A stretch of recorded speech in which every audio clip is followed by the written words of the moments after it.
మనం మన కోసం కొంచెం కష్టపడదాము, కొంచెం నిద్ర తగ్గిద్దాము, కొంచెం భోజనం తగ్గిద్దాము, కొంచెం అడవుల్లో తిరుగుదాము, కొంచెం ధ్యానం చేద్దాము.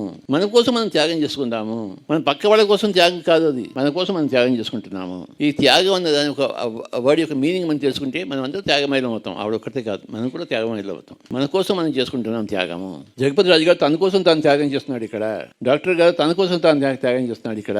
ఎవరు చేసినా కూడా తమ కోసమే తను చేస్తున్నారు త్యాగము. ఎవరు ఇంకొకరికి చేయటం లేదు, చేయజాలరు, చేయడం ఇంపాసిబుల్. ఒక మనిషి ఇంకో మనిషికి చేయడం ఇంపాసిబుల్, అసంభవము.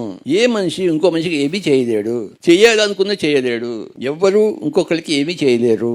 ఎవరికి వాళ్ళు చేసుకుంటున్నారు, అందరూ చేసుకోవాలి. పక్కవాడు నీకు చేయకపోతే నువ్వు చేసుకోవాలి. పక్కవాడు చేస్తాడేమని కూర్చుంటే అక్కడే అంతే సంగతులు. నీకెవడు నీకేమి రాదు, ఒక అడుగు కూడా ముందుకేయవు. నీకు నువ్వు చేసుకుంటున్నావు. నీకు నువ్వు బాగా చేసుకుంటే నువ్వు కొంచెం త్యాగం చేసుకోవాలి. నీ వర్తమానాన్ని కొంచెం త్యాగం చేసుకోవాలి. నీ భోజనాన్ని తగ్గించుకోవాలి, నీ నిద్ర తగ్గించుకోవాలి, నీ ధ్యానాన్ని హెచ్చించుకోవాలి, నీ సేవను హెచ్చించుకోవాలి, నీ కర్మలను సుకర్మలు చేసుకోవాలి. నీ సమయాన్ని నువ్వు అనేక విధాలుగా ఉపయోగించుకోవాలి. నువ్వు ఎవ్వరికి ఏమీ చేయలేవు, ఎవరు నీకు ఏమీ చేయలేరు. ఎవరికి వారే యమునా తీరే.